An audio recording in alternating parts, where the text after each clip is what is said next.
Today is pang day 3 natin dito sa ating ginawang tonic. Ito ay blended cucumber, turmeric, ginger, and lemon. So, dapat hinati ko to pang 4 days ang kalahati. Pero bala ko kasi kumuha ng bago. Kasi hindi ko gusto yung amoy nito Kaya bala kong ubusin na.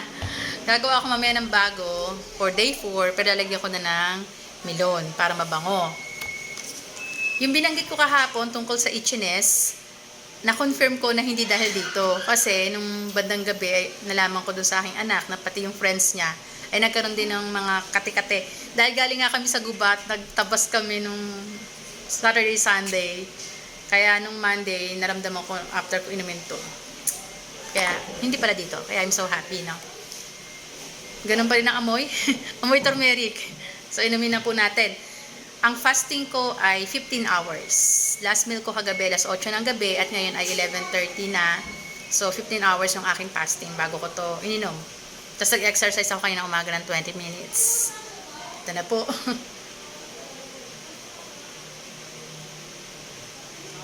Hindi ko pala kayang straight. Ay! Hindi ko pala siya kayang straight ng dami. Isa pa.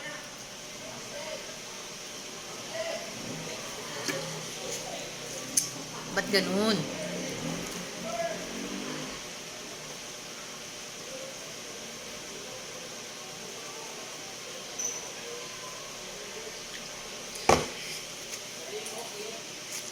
Ang dami. Inom po tayo ng water.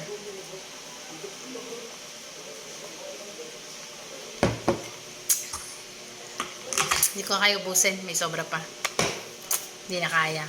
So, I have to brush my teeth kasi talaga nakaka-stain to ng ngipin.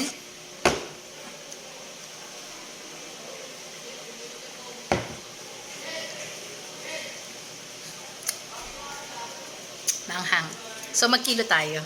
Medyo mabigat yung suot ko ngayon kasi pants na naman tayo saka or jacket. Kilo tayo, kung ilang kilo tayo, ano?